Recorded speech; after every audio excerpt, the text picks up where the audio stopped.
Alors bonjour à tous, formation pour les coachs pour la préparation express de projet. Alors on va commencer par un premier module où on fait un survol de la démarche et ensuite on va réapprofondir dans des sections supplémentaires. Alors si on le met sur une ligne du temps, on a la période préparation express qui elle est la section en orange sur le diaporama et cette préparation-là mène directement à la réalisation. Qu'est-ce qui se passe en amont? Ça va dépendre d'une organisation à l'autre, mais on va focuser pour la première section uniquement sur le déroulement de la préparation express. Alors, au début, on a un atelier qu'on appelle le tour d'horizon, qui peut être fait la plupart du temps en une journée. On peut le moduler, on verra en détail plus tard. Ensuite, on s'attend à ce que, suite au tour d'horizon, il y ait une to-do list qui sorte, qui peut être consommée par l'équipe qui réalise la préparation. Et puis ces ateliers-là ont lieu par la suite, durant la période de préparation. Et une fois la préparation complétée, on fait une estimation, souvent en session murale, pour passer la main à la réalisation.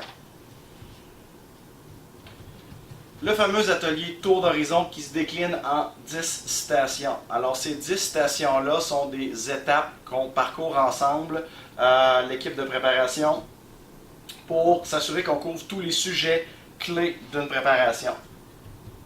On parle d'équipe.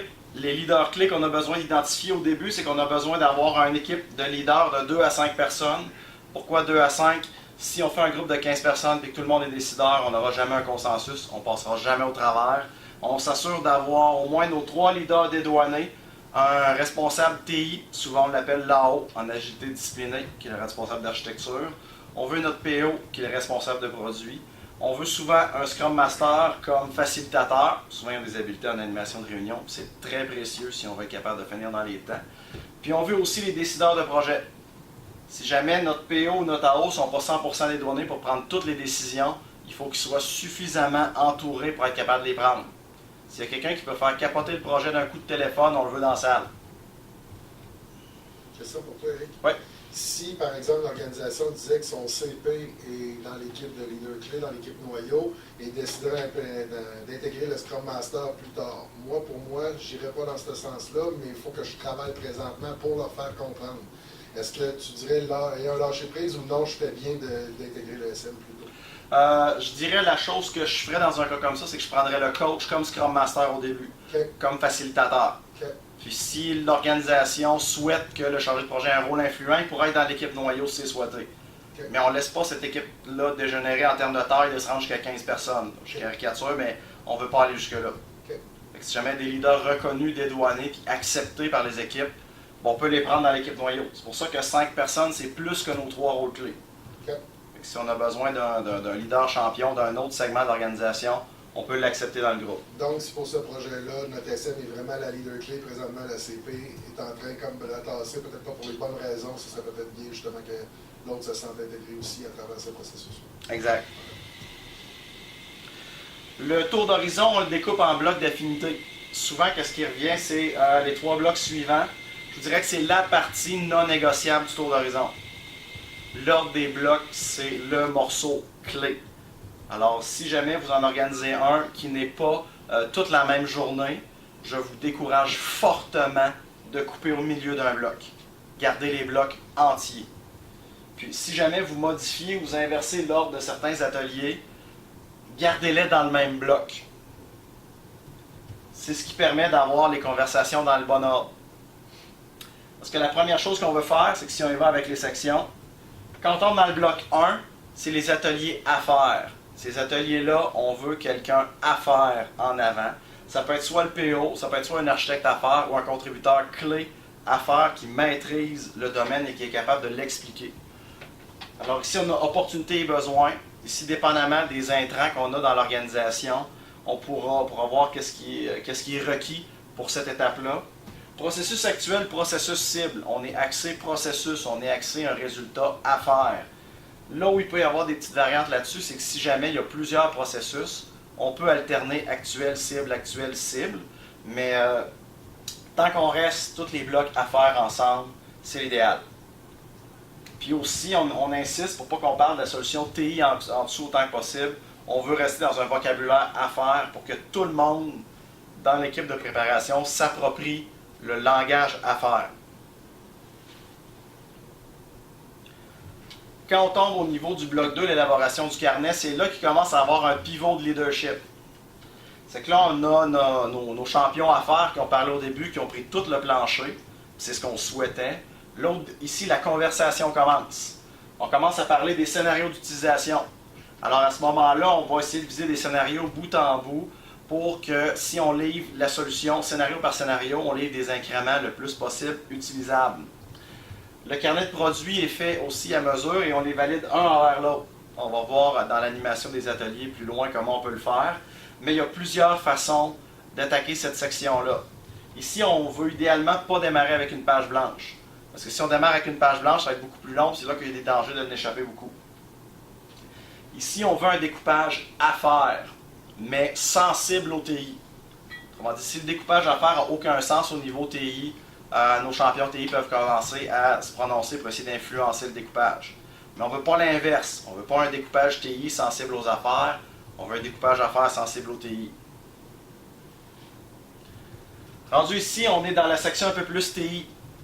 Alors l'architecte va arriver avec une architecture cible qu'il veut proposer pour la solution. Et puis on veut la challenger. On veut s'assurer qu'elle est comprise. Puis on veut voir si elle passe le test de ce qu'on a découvert jusqu'à présent dans les ateliers. Puis on veut avoir aussi des contributeurs clés. Comme si on a des contributeurs en infrastructure ou des contributeurs en sécurité, etc. Ça peut être intéressant d'avoir ces gens-là. Les objectifs complémentaires, quand on le fait en une seule journée, c'est l'idéal parce qu'à ce moment-là, on peut faire le résumé de la vision. Le carnet d'architecture, c'est aussi la to-do list. Dépendamment des organisations, cette station-là peut changer de nom. Dépendamment de c'est quoi les étapes de préparation, où est-ce que c'est géré, où est-ce que c'est suivi par la suite. Mais ici, c'est vraiment la to-do list à la fin de la journée. Puis à la fin, on essaie de faire un petit rétro pour avoir le pouls un peu du groupe et un peu que cette pratique-là s'améliore dans l'organisation. Qu'est-ce qui est important avec un tour d'horizon? C'est pas de sortir avec toutes les réponses. L'important, c'est de couvrir tous les sujets et de sortir avec toutes les questions. Une chose aussi bien importante là-dedans, il n'y a aucune station dans laquelle on a parlé d'argent. C'est un point très important. Les discussions monétaires n'ont pas lieu pendant le tour d'horizon. Ils ont lieu avant, après, mais pas pendant. Si vous voulez vous en aller dans le décor, la meilleure façon, c'est de parler d'argent pendant le tour d'horizon. Alors, assurez-vous, quand vous commencez, qu'au moins la direction s'est prononcée sur combien d'argent ils pensent mettre. Allez-y avec au mieux de votre connaissance dans ces ateliers-là pour traverser tout le contenu. Et à la fin, dans les ateliers qui suivront le tour d'horizon, vous pourrez valider si vous rentrez dans les contraintes budgétaires qu'on vous a proposées. Mais en même temps, si jamais vous tombez à une étape où on discute de solutions, on commence à dire ça dépend combien ça coûte.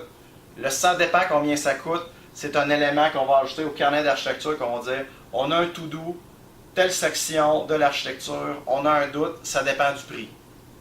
C'est suffisant comme niveau de discussion pour un tour d'horizon.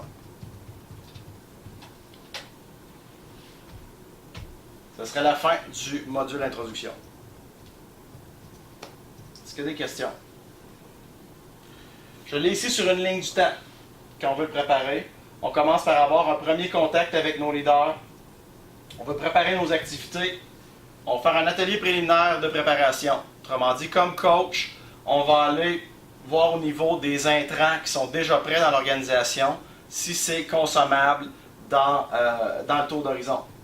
Ensuite, on va faire notre tour d'horizon, puis on ressort avec notre carnet d'architecture ou notre backlog de préparation, dépendamment de la situation. Alors, quand on veut se préparer, on veut être sûr qu'au début de nos ateliers, nos leaders sont capables de faire un petit pitch de c'est quoi le projet, puis que les leaders soient quand même relativement alignés sur c'est quoi le projet. Ça se peut que les parties prenantes ne soient pas toutes alignées puis qu'on découvre les désalignements pendant les ateliers. C'est mieux de les découvrir pendant le tour d'horizon que pendant le projet. Les différents ateliers vont être faits, on va en parler tout à l'heure, je n'irai pas dans les micro-détails des ateliers. Puis aussi, prenons le temps aussi de sensibiliser nos leaders à qu'est-ce qu'on s'attend d'eux. Le modèle que j'utilise souvent pour décrire ça, c'est que j'ai un modèle comme si on était dans une salle à 3 rangées. Dans la première rangée en avant, on veut nos leaders. C'est eux autres qui prennent le plancher. On a une deuxième rangée, c'est nos participants. Ces gens-là vont interagir beaucoup avec les leaders, mais ils vont être cadrés dans les discussions. Puis on a les observateurs, des gens qui viennent, puis on leur dit clairement que leur rôle, c'est beaucoup plus un rôle d'observateur, puis qu'on n'a pas priorisé leur temps d'intervention. C'est sûr que s'ils ont une intervention clé, on ne les musellera pas, mais comme facilitateur, si on avait prévu que ces gens-là soient là comme observateurs, c'est de gérer la situation, s'assurer qu'on laisse le temps de parole aux leaders et aux participants. Au niveau de la logistique, quand vous allez l'organiser, c'est intéressant pour avoir les différentes stations, d'avoir des affiches de terminés que vous regardez dans la salle. Si jamais vous travaillez dans un modèle où est-ce que vous tapissez la salle de différents posters, comme une grande salle de collaboration, avoir des posters de définition de terminés pour chacune des étapes, c'est un élément facilitant. Avoir un parking physique. C'est sûr que mettre des discussions parking et les écrire dans mon cahier, ça a un impact psychologique beaucoup moins fort que d'avoir un vrai parking physique au mur. Parce que sinon, c'est facile pour quelqu'un de croire que le point qu'ils ont dit n'est pas important va juste être discarté. Pour que ce soit clair que le point va être traité en stationnement, c'est qu'on s'arrange pour un stationnement physique au mur, on les accroche à mesure. Je sais qu'il y a certains groupes où est-ce que quand c'est trop ludique, c'est plus difficile, mais quand vous animez votre premier, utilisez tout l'équipement de collaboration qu'il vous faut. Soyez pas gênés de consommer beaucoup de post-it, de beaucoup de posters ou beaucoup d'éléments. Vous pourrez avoir la chance de leur offrir d'autres façons de le faire plus tard, mais essayez de viser la façon canonique, c'est-à-dire d'y aller plus avec des posters, des équipements de collaboration que les gens manipulent avec leurs mains au début. D'avoir un agenda prêt et visible. Autrement dit, quand vous avez fait votre agenda de tour d'horizon avec les différentes plages de temps par atelier, affichez-le physiquement dans la salle. Rendez-le visible pour que tout le monde voit les budgets de temps par atelier, puis suivez-les. Vous avez besoin aussi, pour faire 10 ateliers dans la même journée, d'avoir un gardien du temps qui est très fort. S'il faut amener un sifflet, une sirène, un klaxon, quelque chose pour faire du bruit, pour être sûr que le gardien du temps est entendu, faites-le. Ça passe mieux quand c'est ludique un petit peu aussi. Ça dégêne un peu les gens. Mais s'assurer que votre gardien du temps est fort. Aussi, si jamais vous avez des problèmes avec les extensions des boîtes de temps, gardez-les en note.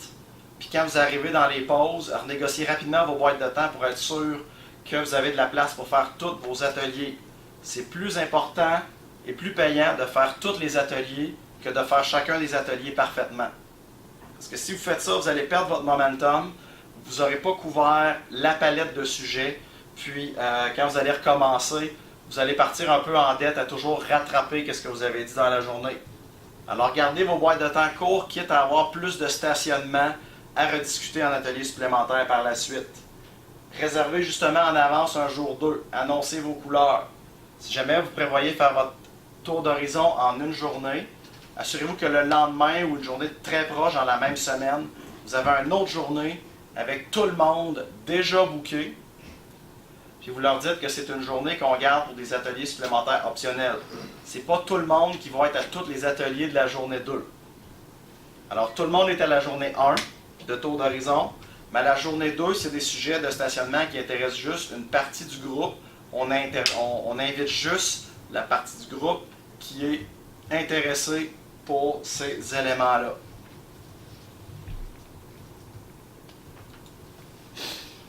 Qu'est-ce qui est important aussi, c'est que si jamais vous le faites en plusieurs blocs, essayez de le faire toujours la même semaine. Plus il y a d'espace entre les jours d'atelier, plus vous allez perdre de l'information. La structure que je prends aussi souvent pour le ramener, c'est que les étapes 1, 2, 3, on ouvre la discussion. Les étapes 4, 5, 6, on brasse la discussion. Puis 7, 8, 9, 10, on ferme la discussion.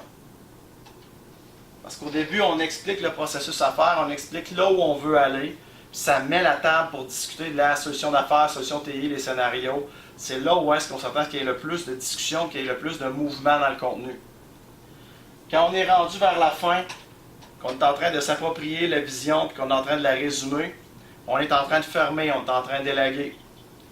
Mais l'entonnoir ici est quand même pas mal fermé, mais dans la vraie vie, c'est quand même relativement ouvert parce qu'il reste des ateliers par la suite. Mais gardez à l'esprit, on rouvre, on brasse, on ferme. Comme facilitateur, c'est très important d'être conscient de ces trois modes-là dans les trois différents blocs.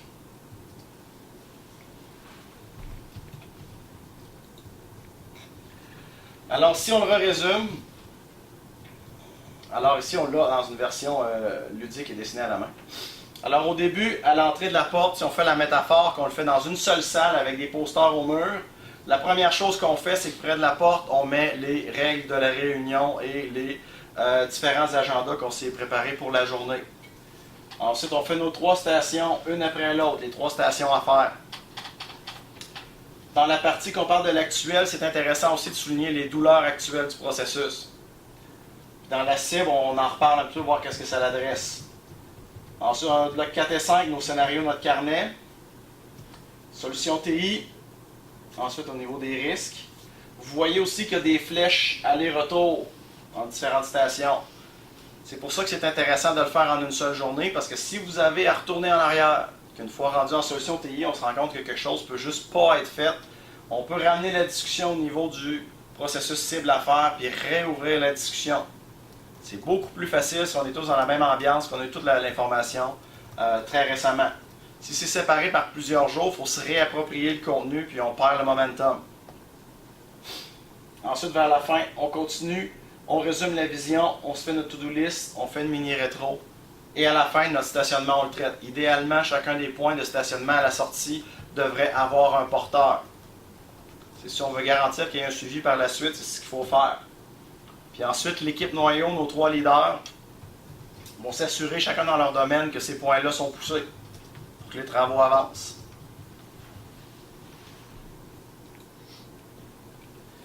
Alors, qu'est-ce qui reste à faire par la suite? C'est le carnet de préparation, qui peut être une to-do list, un carnet de vision, un carnet d'architecture. Dépendamment des clientèles, c'est la terminaux qui va varier le plus.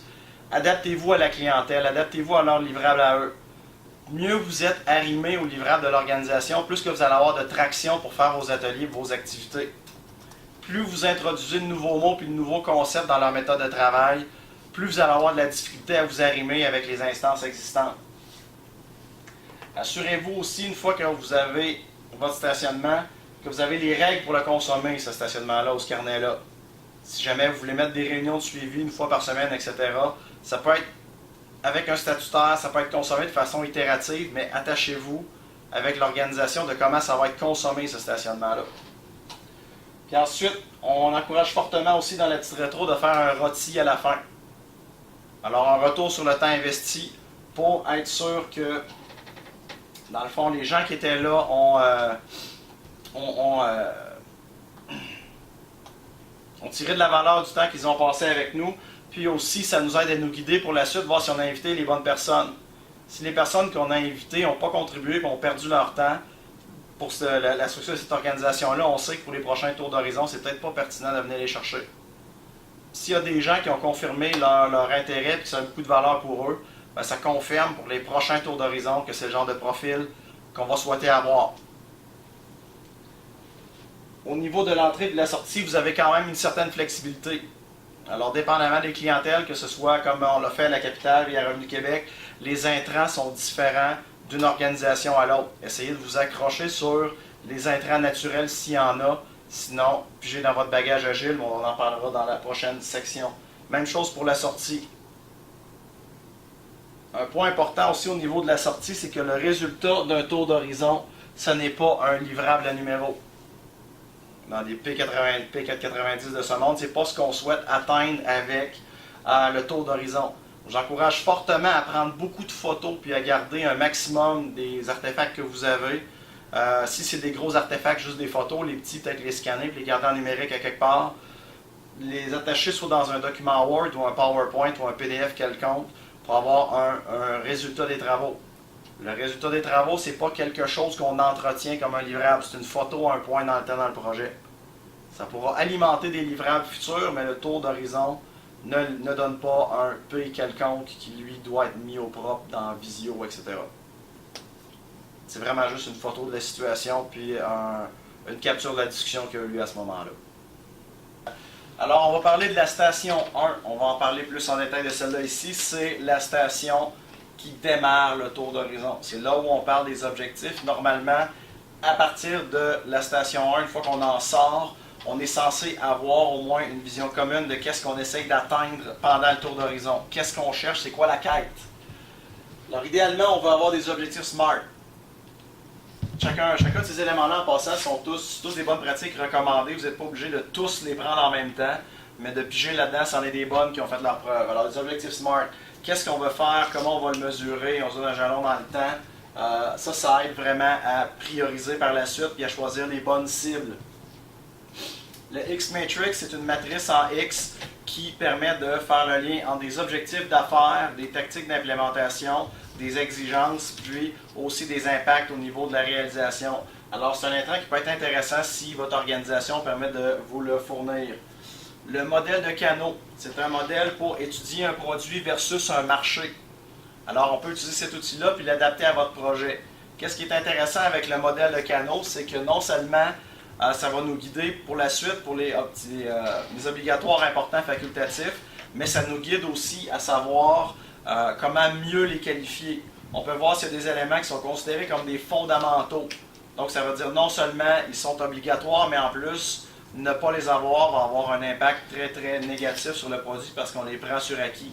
Comme, exemple, l'air climatisé d'une tour à bureau. Alors, ça, c'est pas quelque chose qu'on prend pour acquis comme étant un fonctionnaire, on prend pour acquis. Et si on ne l'a pas, on est vraiment fâché. Mais si on l'a, on n'est pas nécessairement heureux d'avoir l'air climatisé d'une tour à bureau, c'est un acquis. Un autre extrême qu'on peut découvrir avec un modèle de canot, c'est ce qu'on appelle un excitant. Autrement dit, probablement que si on le mettait juste dans un modèle obligatoire important facultatif, ce serait un facultatif. Mais dans les faits, un excitant, c'est un élément qui pourrait favoriser l'adhésion au projet. Alors, ça pourra avoir un impact en gestion du changement. Si votre organisation fournit des fiches de projet, des fiches d'opportunité, c'est un autre intrant naturel que vous pouvez utiliser dans cet atelier-là. L'elevator pitch, si vous l'avez, ça peut être un bon lancement de la journée que quelqu'un fasse le elevator pitch du projet. Si jamais il y a quelqu'un qui se donne la peine de faire des personas, ça aide beaucoup pour parcourir les processus. Alors, c'est un élément supplémentaire qui peut nous aider. Alors, on a la station, on fait la 3 et la 2 souvent en même temps. Pourquoi? Parce que ça amène des discussions super intéressantes. Au niveau de la station 2 et 3, on parle du processus initial et du processus cible. Alors, on explique le processus tel qu'il est au début, sauf s'il est extrêmement connu dans l'organisation, mais ça vaut quand même la peine de faire un petit tour. Ensuite, qu'est-ce qu'on va faire? C'est qu'on va insister sur les points de douleur du processus si on en connaît. On les exprime au groupe.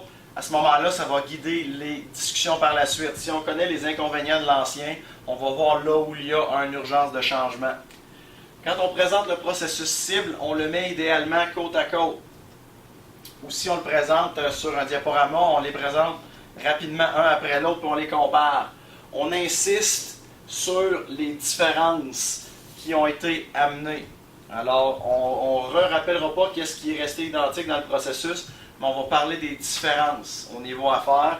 Puis si on est capable de discuter des avantages aussi en même temps, on peut en parler. Ça donne un petit peu du sens, ça ramène le pourquoi du projet. Ça peut être fait de façon informelle par parler des avantages, mais le processus, si on les compare de façon relativement formelle, la discussion est super intéressante. Je dis formel, mais en même temps, ça n'a pas besoin d'être du BPMN 3.0 parfait sur la coche en visio avec les bons dégradés de couleurs et les bons corridors. Ça peut être un peu plus informel comme notation. Essayez d'avoir de l'équipement de collaboration proche pour qu'on puisse prendre des notes sur les processus si possible. Si jamais vous êtes avec un PowerPoint, essayez de le projeter, exemple, sur un tableau blanc pour que quelqu'un puisse prendre des notes au crayon ou entourer des choses qu'on puisse prendre en photo après. Ça nous donne un petit peu plus d'éléments d'information, puis ça peut garder une trace un peu plus intéressante de la discussion.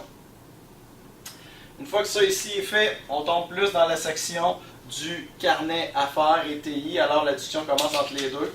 Alors qu'est-ce qu'on va faire, c'est qu'on va essayer autant que possible de l'avoir de version physique. Ça peut être fait électronique, mais comme je vous dis la première fois que vous le faites, allez-y avec la forme canonique, allez-y avec un carnet physique avec des post-it. Ils sont pas obligés d'être écrits en main, ça peut être imprimé à l'ordinateur avec de la colle à post-it en arrière. Le pourquoi de l'exercice, c'est que vous allez pouvoir prendre le carnet et la poser sur le processus. À ce moment-là, vous allez pouvoir voir si votre solution couvre l'ensemble des besoins.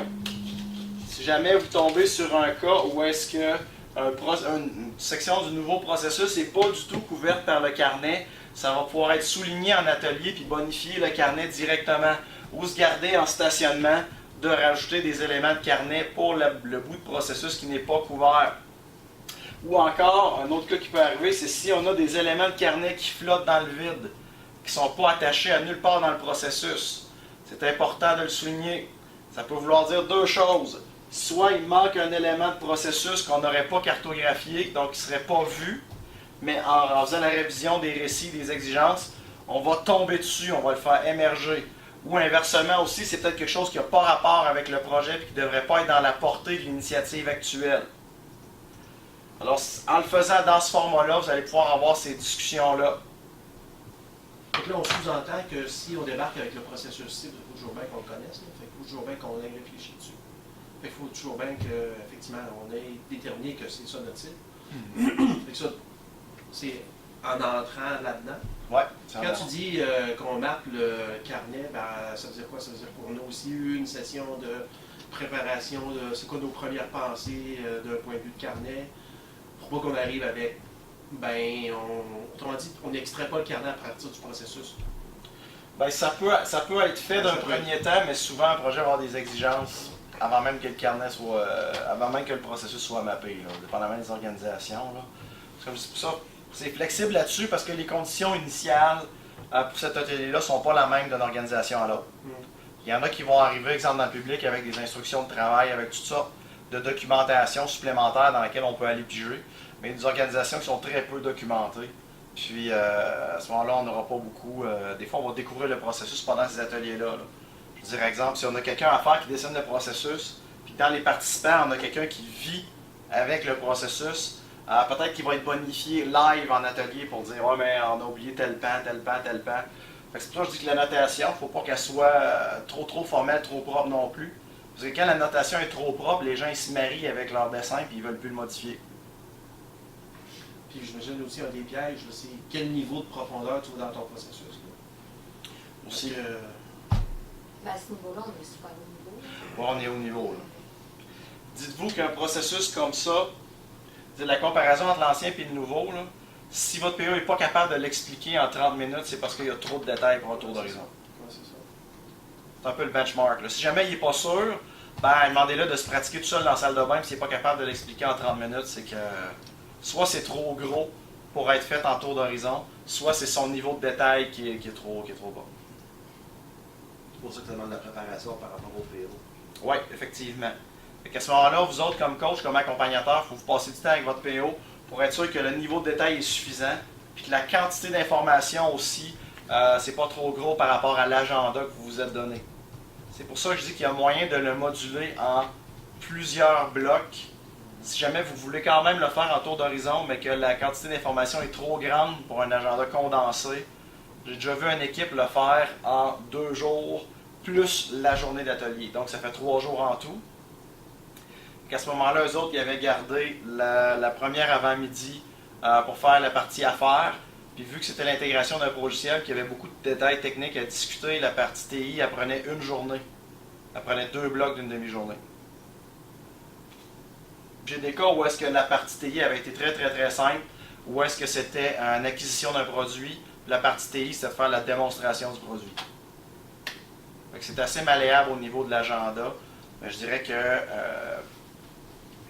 de faire un test avant, tu as une petite pratique avec le PO là, pour être sûr que sa présentation est correcte. Oui? Moi, je regarde le démarrage express dans un contexte de projet de beaucoup plus petite envergure, dans une entreprise de beaucoup plus petite envergure. Puis je me dis, à ce moment-ci du démarrage de projet, pour eux autres, ils n'ont aucune idée encore des besoins clairs assez précis pour en dégager un carnet de produits. Donc, je vois le tour d'horizon comme étant un bel outil pour commencer à permettre de dégager ça. Sauf qu'à cette étape-là, je n'aurai pas de carnet de produits. Donc, je vais faire quoi? Je vais commencer à bâtir les bases de mon carnet à ce moment-là, puis je vais poursuivre après le tour d'horizon. Avec un tout petit projet, oui. Quand on a un tout petit projet, on peut se servir du tour d'horizon pour découvrir le projet. Dès que le projet est d'une plus grande envergure, c'est plus réviser le projet avant de le lancer. C'est quoi pourquoi la différence entre petite et plus grande envergure? Ça dépend des organisations, puis ça dépend de la quantité de red tape qui est autour des projets. Là. Mais je dirais que un projet de 4 mois, on est arrivé avec un flowchart informel fait au crayon feutre sur une feuille comme ça, comme processus. Ça avait été suffisant. Le carnet de produits, dans le cas ici, a émergé du processus, il n'avait pas été fait en avance. Puis ensuite, le carnet TI a été fait. Il y avait quelques petits éléments qui avaient été discutés initialement, des hypothèses et des pistes de solutions. Qu'est-ce qui avait été fait au niveau TI? C'était un peu offrir une liste de solutions. Puis ensuite, quand on a fait la partie sur les risques, c'est qu'on a fait les avantages, inconvénients et les risques des solutions. Ça a été suffisant pour faire émerger la colonne vertébrale du projet. Puis en dedans de 3 semaines, tout le reste du carnet a été écrit et l'architecture a été finalisée. Mais le tour d'horizon, dans ce cas-là, a servi à découvrir le projet. OK. Au niveau de la solution TI, qu'est-ce qu'on demande d'avoir? C'est d'avoir des modèles informels. S'il existe déjà des diagrammes qu'on peut avoir, on les met à haut niveau. C'est pas un cas où est-ce qu'on va mettre des modèles de données qui prennent un 4x8 au complet avec des cases de 1,5 pouce de largeur. C'est pas là qu'on veut aller. On veut, si on a un modèle de données, on veut les entités clés, on veut des grands domaines clés. Si c'est une architecture TI, on veut les éléments clés aussi, mais on ne veut pas toutes les classes de tous les organigrammes objets de tout le code. On veut juste les concepts clés. Quand on arrive ensuite à l'évaluation de la solution, il y a un acronyme qui s'appelle FERPS. Ça, je vous invite à faire des recherches là-dessus. C'est un acronyme qui a été utilisé par IBM et HP. Je ne sais plus lequel des deux qui l'a créé, mais les deux ont des publications là-dessus. C'est un acronyme par rapport aux requis non fonctionnels. Alors à ce moment-là, c'est là, en vous inspirant de ça, vous allez être capable de faire votre atelier sur les risques TI. Je vous invite fortement à faire un espèce de radar en toile d'araignée puis de mettre les sujets que vous voulez discuter autour de la toile d'araignée. À ce moment-là, vous allez pouvoir, si vous avez des commentaires, les agglomérer avec des post-it par famille de sujets. Puis souvent, les familles de sujets, ça va dicter quel spécialiste va être votre intervenant pour en discuter. Ça va vous aider à organiser vos ateliers. Si vous prenez tous vos requis non fonctionnels, vous les mettez tous en vrac ensemble, vous allez avoir du travail après à redémêler ça. Essayez de les garder un petit peu démêlés dans le feu de l'action, là où est-ce que vous pouvez vous le permettre. Le genre de sujet qu'on parle dans FERP, c'est qu'on parle, exemple, on va parler de volumétrie, on va parler de sécurité, on va parler de usability, du UX, User Experience. Fait que tous ces sujets-là, on s'arrange pour les avoir dans notre radar FERPS. En accompagnement, si jamais vous travaillez avec des architectes qui sont un peu plus habitués à des démarches un peu plus rigides, vous pouvez les aider en amont, en regardant FERPS avec eux autres, à écrire un questionnaire. Y aller en point form avec eux autres, puis l'écrire question par question. S'ils ont déjà des réponses, tant mieux, ils peuvent les mettre dans le questionnaire. S'ils les ont pas, c'est intéressant d'avoir la discussion ici. Puis, ce qui est intéressant aussi de discuter, même les points qui sont déjà connus par l'architecte dans son questionnaire, c'est qu'un usager peut le challenger. Exemple, si l'architecte dit « Ah, ben là, ce système-là, c'est juste 500 usagers, puis il n'y a pas de période de pointe. » D'un coup, il y a peut-être quelqu'un côté affaires qui va dire « Ben ça, tel service, ça sert beaucoup en fin de mois, puis on a 1000 personnes qui s'en servent. » C'est comme « Ah, OK, il y a des périodes de pointe, il y a plus d'utilisateurs qu'on pensait. » Ou dans le cas d'un produit qu'on a installé, au niveau des volumes de données transférés, l'architecte TI a appris pendant le tour d'horizon que les usagers avaient besoin de 28 Tera de données. Puis qu'ils déménageaient les données à coût de 6 Tera de l'achat. Puis que l'architecture, il fallait qu'elle supporte ça. Si on n'avait pas fait notre questionnaire FERPS, on ne l'aurait pas découvert pendant le projet. On l'aurait soit découvert pendant ou après quand les utilisateurs seraient pleins de la performance. À ce moment-là, c'est ici qu'on va en parler. Puis toutes ces discussions-là, ça se peut que ça revienne challenger certaines questions dans le carnet, même certaines questions au niveau du processus. C'est intéressant aussi d'être dans la même salle où est-ce qu'on a notre processus qui est encore au mur, parce que s'il y a des moments névralgiques au niveau de la performance, on peut être capable, comme dans notre atelier avec les post-it tantôt, de se mettre des post-it TI, que là, il y a des enjeux de sécurité, de performance.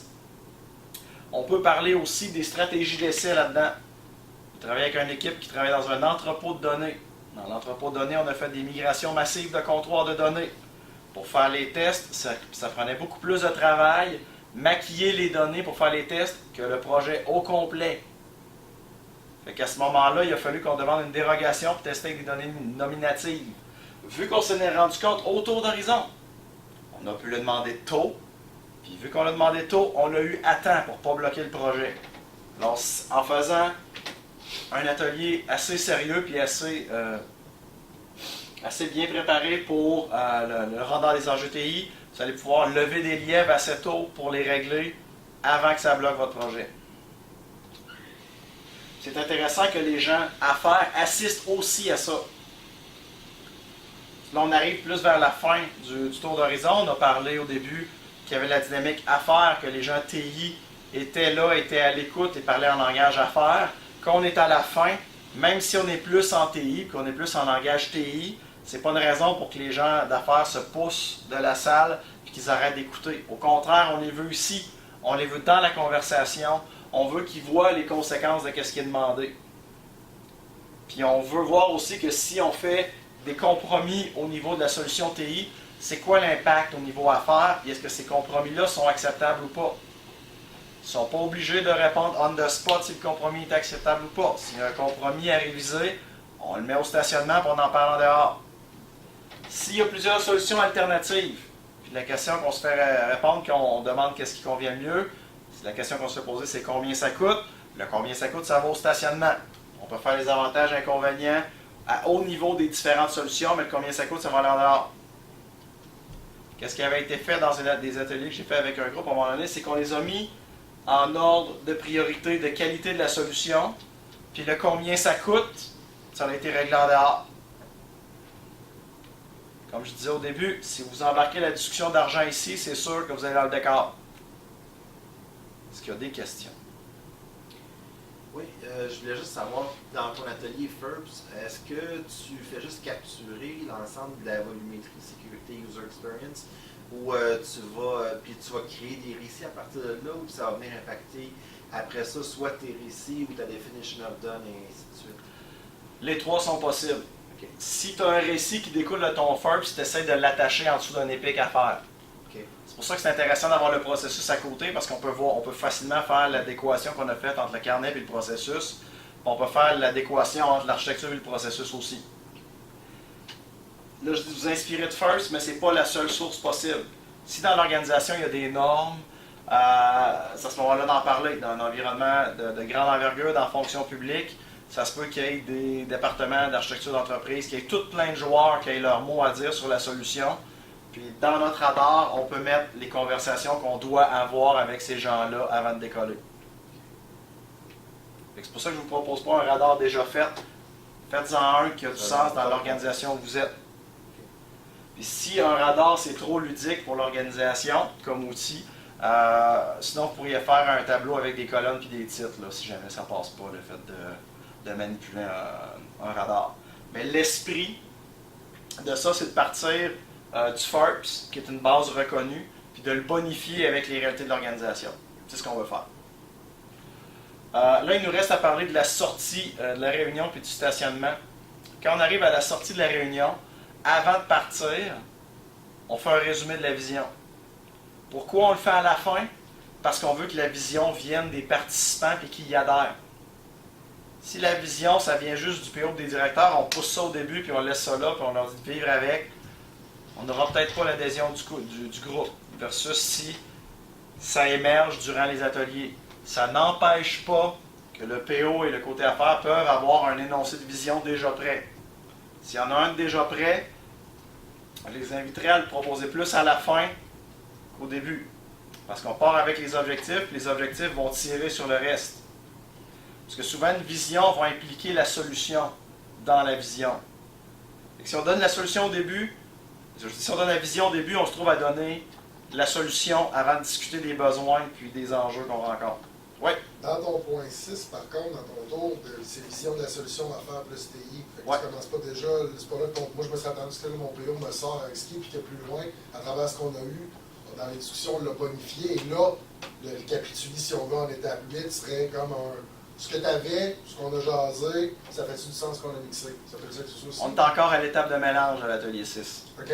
On est encore à l'étape de brasser les idées.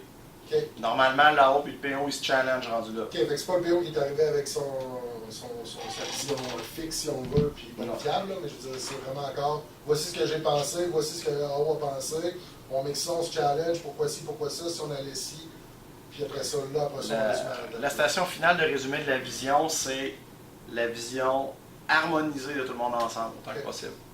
OK.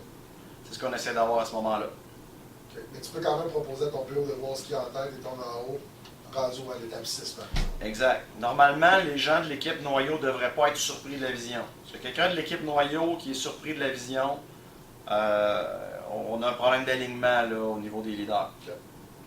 Mais ça se peut, parce que c'est déjà arrivé dans des projets que j'ai accompagnés, que la vision qui était proposée par l'équipe noyau versus ce qui a émergé avec les parties prenantes dans le tour d'horizon, c'est arrivé que ça change.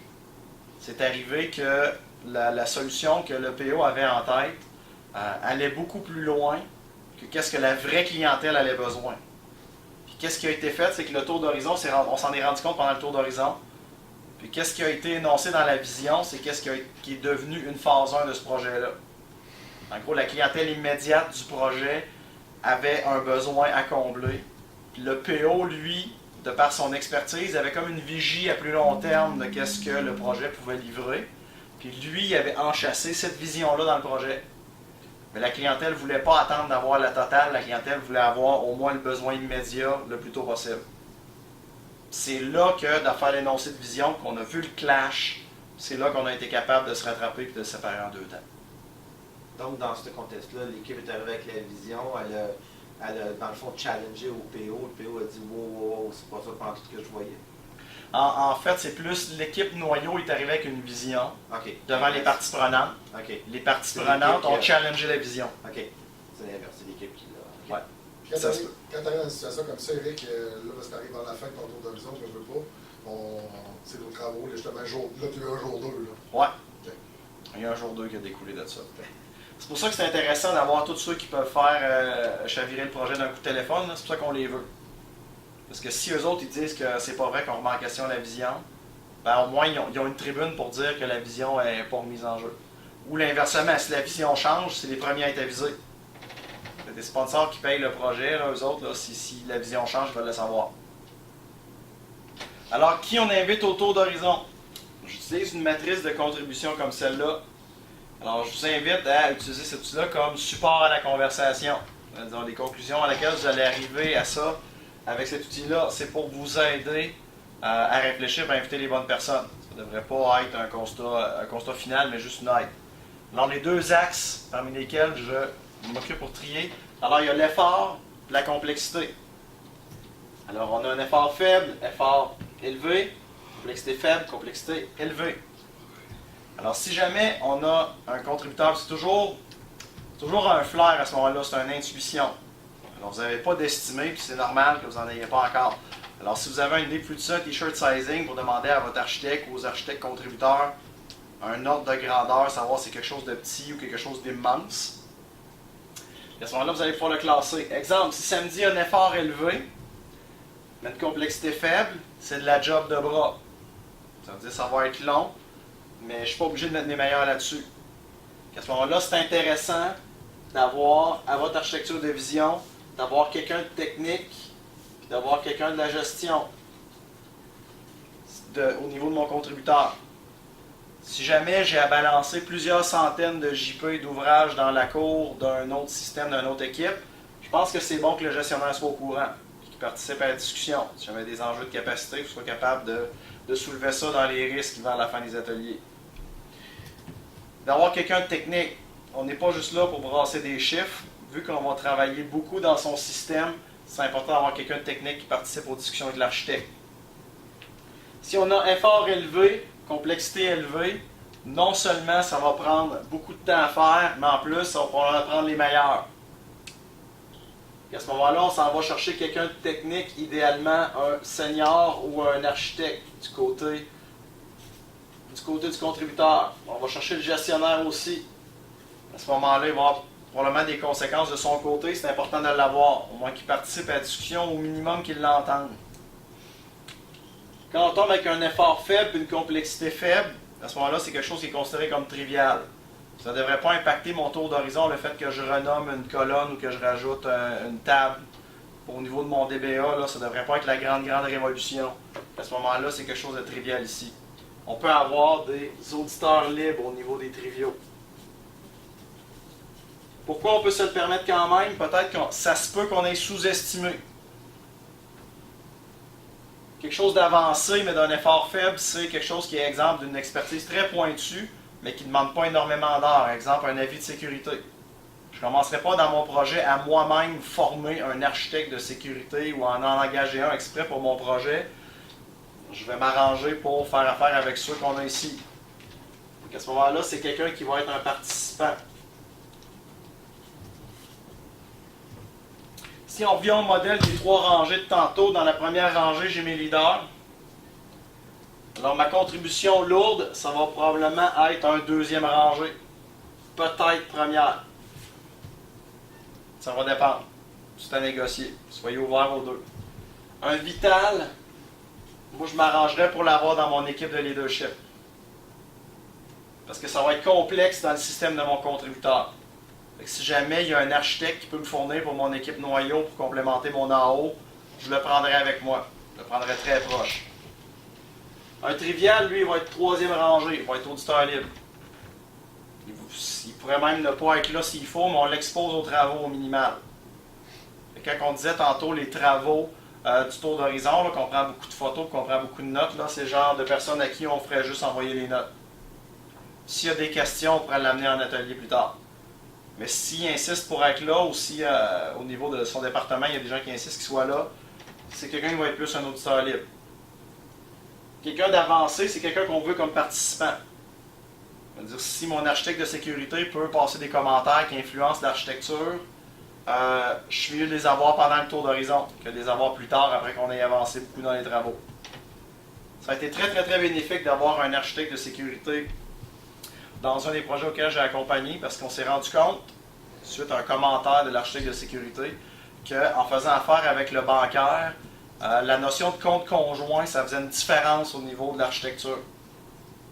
Au niveau de la sécurité, il en tenait compte, mais au niveau de l'architecture, ce n'était pas tenu en compte.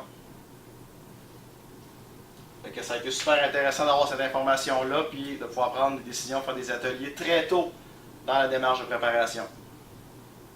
Alors, au niveau de l'accompagnement des internes, ultimement, on souhaite que cette démarche-là, l'organisation se l'approprie. Puis on s'entend tous que les coachs, on est très solides en animation de réunion, souvent beaucoup plus que les internes dans les organisations, où est-ce que les gens s'investissent moins dans cette discipline-là.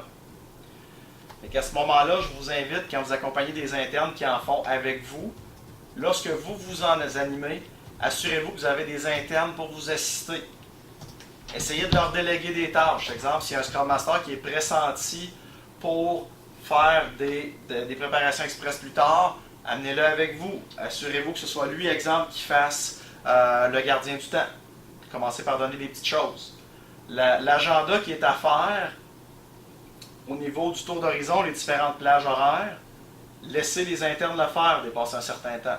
Même si vous seriez confiant de le faire en une journée, si les internes, eux, pour être confiants, choisissent de le faire en une journée et demie ou en 2 jours, laissez-les aller, laissez-les apprendre.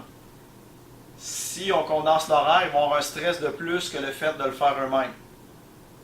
Mais laissez-les juste pas aller à l'extrême de faire un atelier une semaine puis l'autre la semaine d'après. Fait qu'insister que le tour d'horizon se fasse tout dans la même semaine, quitte à ce qu'ils se séparent en plusieurs demi-journées. Mais essayez d'insister quand même pour le faire en une journée, mais si vous voyez que ça ne passe pas au niveau du stress, lâchez prise là-dessus. C'est mieux que les internes le fassent plus lentement que les coachs, que de les mettre dans une condition de stress où ils ne veulent pas du tout le faire.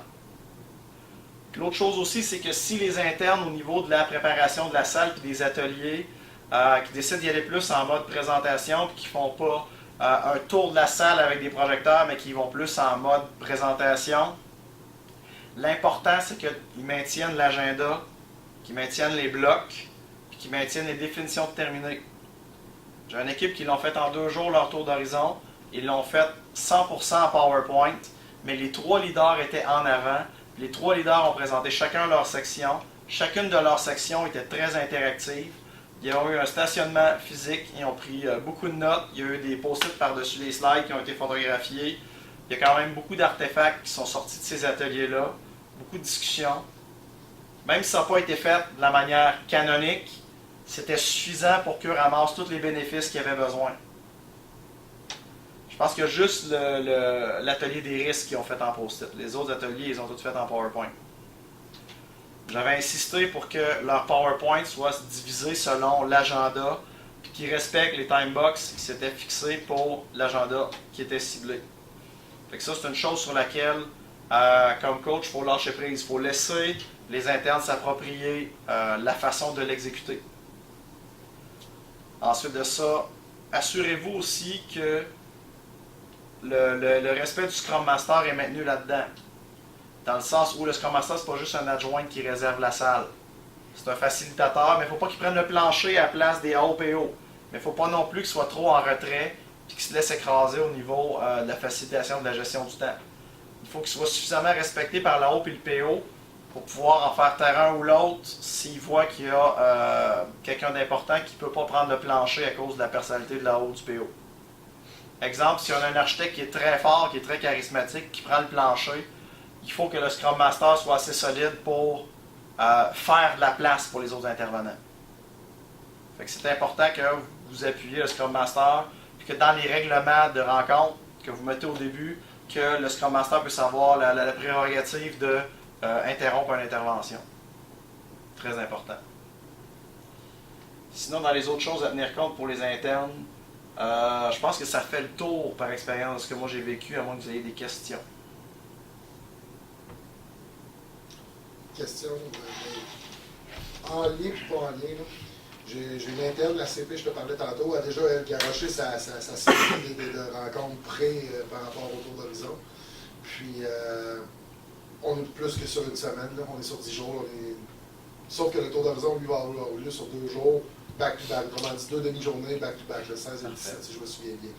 On est quand même sur une piste pas si pire ou des choses que tu dirais à un peu, si tu es capable d'essayer d'aller rattraper ci ou rattraper ça, ou si quand même c'est pas si pire. Ben, j'ai vu des belles préparations express faire en 3-4 semaines, puis il y a juste le tour d'horizon qui a été fait à temps plein avec tout le monde. Ok, c'est bon. C'est vraiment le point où est-ce que c'est essentiel d'avoir tous les joueurs clés ensemble, en même temps, dédiés, c'est le tour d'horizon. Okay. Le reste, c'est des ateliers qui vont découler d'eux. Mais faire à la pièce les ateliers du tour d'horizon, vous allez vous éparpiller et vous n'aurez pas le résultat. Okay. Aussi, comme coach, vous pouvez le modifier. Encore là, je ne suis pas sûr que je suis bien compris, parce que là, pour moi, on est à la pièce. Là. Non, mais dans le sens, par exemple, si vous prenez le bloc 1 puis que les 3 étapes du bloc 1 sont faites dans des meetings séparés, éparpillés un peu partout, ben ça c'est vraiment mauvais. Là. Ok, ben c'est ça, c'est le même qui a aligné ça. Là. Ça fonctionne pas, ça. Il faut garder les blocs intacts. Parce que sinon, c'est autre chose qu'un tour d'horizon. Peut-être que ça peut marcher, mais c'est pas un tour d'horizon. Le tour d'horizon, c'est un moment intensif dédié de haute énergie. Ça nous met dans l'ambiance de collaboration. Ça a un impact aussi sur le team building. Mais en fait, son tour d'horizon, les blocs vont être les mêmes. Mettons bloc 1, bloc 2 pour la première journée, puis bloc 3, puis le recap, mettons, comme deuxième demi-journée, par exemple. Sur sa journée séparée. Sauf que les ateliers avant, peut-être que mardi matin, je vais avoir processus actuel, processus cible.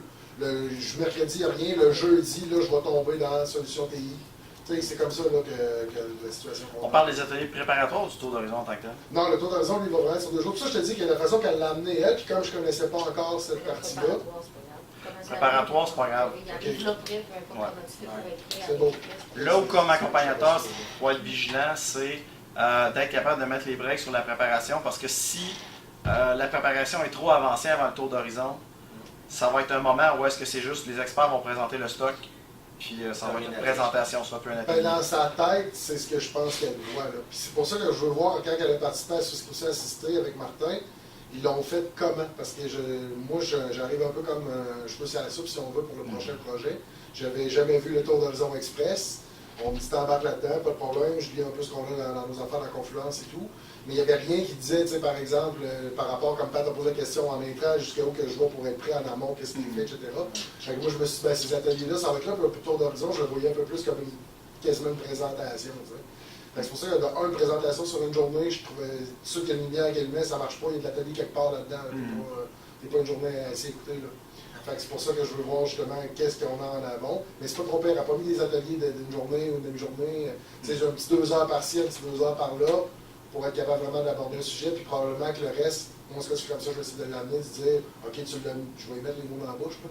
Tu l'as amené comme ça pour qu'on fasse le reste de l'atelier à travers le tour d'horizon. Fait que c'est comme ça un peu, je vais essayer de rééchapper ça.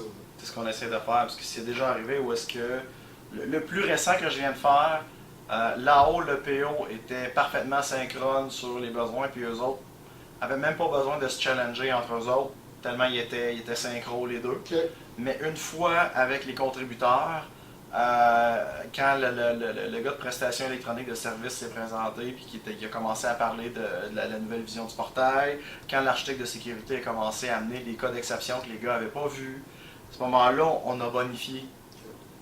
Fait que oui, les gars, ils étaient quand même pas mal alignés puis ils avaient une bonne idée de la solution, mais ils n'étaient pas juste là en mode présentation. Ils s'attendaient à se faire challenger puis c'est ça qui est arrivé. Parfait. Dans le fond, il faut peut-être travailler aussi le savoir-être avant que les personnes arrivent là, puis travailler avec les personnes, dire écoute, va-t'en pas là dans un esprit où ce que tu vas dicter, mais que tu vas collaborer dans l'optique que tout le monde ait la même compréhension et la même vision, la même direction. Pour décider qui est là, je m'apprête à en faire un. Là. Il n'y a pas une case dans l'organigramme ou dans le département qui n'est pas touché par le projet, c'est assez large. Je sais déjà que l'actuariat et les normes, il va y avoir des responsables de volet qui vont être là. Mais mettons la sécurité, là, je ne sais pas actuellement ça va être quoi l'impact du projet, c'est la sécurité. C'est long une journée, là. Il faut avoir quelqu'un de la sécurité toute la journée, ou tu sais, je parle avec le AO avant pour qu'il évalue selon la portée du projet. Mais toutes les fois que j'entends c'est long une journée, là, moi j'ai le contre-argumentaire que ça va être encore plus long si on s'en rend compte plus tard, puis qu'il faut courir après l'architecte, il faut qu'il annule tout ce qu'il a fait ou que nous autres on attende après lui parce qu'on est bloqué. Cette journée-là, c'est extrêmement payant. Peu importe l'impact du projet parce que ça va être plus que 5 personnes, c'est clair. Oui. Mais quand je parle de 5 personnes, là, je parle du noyau. Là. Parce que le sweet spot de nombre de personnes, là, par expérience, c'est 12 plus ou moins 5. Parce qu'en bas de 7, vous allez avoir des experts, chacun dans leur domaine, qu'il n'y aura personne pour les challenger, ils vont juste s'écouter eux-mêmes parler, puis traverser en mode présentation, puis il n'y aura pas de collaboration. Si vous êtes dépassé 15, 16, 17, à ce moment-là, ça va être très taxant pour l'animateur. Puis, moi, j'en ai déjà fait à 25 personnes, mais les coachs, on est solide en animation, là, mais pensez pas que les internes vont être capables de faire. Les internes qui ne se sont pas investis beaucoup dans leur carrière en animation de grandes réunions, là, ils ne seront pas capables de tenir la rampe avec 25 personnes à tenir en laisse dans un agenda d'une journée. C'est pour ça que je dis que c'est 12 plus ou moins 5 le sweet spot. Puis aussi leur donner l'habitude d'être à peu près dans ces ranges-là. Un partage d'animation, co-animation entre l'interne et le coach, ça fait du sens? Ou... Oui. Tout partage d'animation dans l'équipe noyau est le bienvenu. Mais l'important, c'est qu'en avant, ici, on ait notre équipe noyau. S'il y a quelqu'un qui n'est pas dans l'équipe noyau, qui passe en avant, posez-vous la question. Il devrait peut-être être dans l'équipe noyau. Dans un cas qui est arrivé, j'avais mon AO, j'avais mon PO, j'avais mon Scrum Master, puis c'était une intégration d'un produit, j'avais l'architecte du fournisseur. J'avais 4 personnes dans mon noyau, dont l'architecte du fournisseur. Puis il y a une section où est-ce que c'est l'architecte du fournisseur qui parlait. Mais juste une section, ça va être correct. Juste une section, c'est correct. Puis on parle plus d'SM, mais tu mentionnes, tu sais, d'une structure où tu as un SM et un chef de projet. Je sais qu'avec eux autres, puis c'est les deux qui embarquent. Ça peut être les deux. Des cas où même les directeurs de projet sont là, ça arrive. Le directeur de projet, tu vas pouvoir qu'il soit là. Parce qu'il faut que tu s'en aller avec eux. Oui, c'est ça, mais souvent on les a en troisième rangée. OK, mais il va être là. Il va être là. Pendant le moment. Exact, exact. Quand vous avez une salle suffisamment grande puis l'ameublement pour le faire, vous pouvez carrément faire des tables séparées. Tu dois parler, tu t'écoutes. Ben, c'est aussi bête que ça, mais des fois, c'est ça que ça prend. On va dire, quand tu es dans un groupe de 25, à un moment donné, j'ai pas le choix. On va dire, les parties c'est prenantes ça. qui étaient là pour écouter, là, eux autres étaient en arrière. Donc, c'est comme dans le cas d'un directeur qui veut venir parce qu'il faut comprendre comment ça marche tout ça. Ouais. C'est correct, tu vas comprendre tes questions, se rencontrer d'entrée. Mhm. T'es-tu mieux d'avoir tes tables alignées en auditorium comme tes amis là, ou est-ce d'avoir 4 Ben, trois c'est spots difficile d'atelier, là? d'échanger. Si ta salle est déjà de même, moi j'aurais ciblé peut-être plus pour quand on travaille en noyau, d'avoir justement des tables où que tout le monde se met autour de la table, puis on jase, vu que t'as comme chaque coin, ça, là. Quand Tu peux on se dire est la table des 1, la table des 2, la table des 3, puis quand on tombe en atelier, ben, ça devient des tables d'atelier, si on veut. Là. Quand on est en bas de 10, moi je dirais une grande table au milieu, puis on travaille sur les murs, puis pas de place à titrer, puis on barbouille sur la table au milieu avec l'équipement de collaboration au milieu. Quand on tombe en plus grand groupe, c'est plus difficile. À ce moment-là, j'essaie d'avoir soit des rangées ou d'avoir un U. Puis, Là-dessus, carrément, les 1, les 2, les 3. ben, en fait, les gens que je veux qui interviennent plus, soient plus en avant. Parce que autant dans un U, ceux qui sont en avant, oui, ils voient l'animateur, mais en même temps, ils se font voir par les autres comme étant plus en avant aussi. Fait que tu mettrais plutôt 1, 2, puis 3. Oui, exact. Les 3, je les mettrais plus loin. Dans les bonnes pratiques d'animation, si jamais vous avez la chance d'avoir les chefs de projet, les directeurs, c'est intéressant qu'ils fassent un mot de bienvenue au début. Puis qu'ils prennent le temps de présenter les leaders du projet, puis d'annoncer leur confiance dans les leaders du projet. Genre, lui, c'est mon PO, lui, c'est mon architecte, puis c'est eux autres qui vont être les leads. Si moi, je leur fais confiance, faites-leur confiance, moi aussi.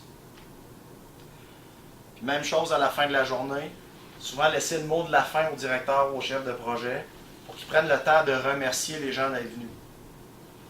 Ça a l'air de la courtoisie 101, là, mais ça ne fait pas toujours partie de la bienséance corporative moderne.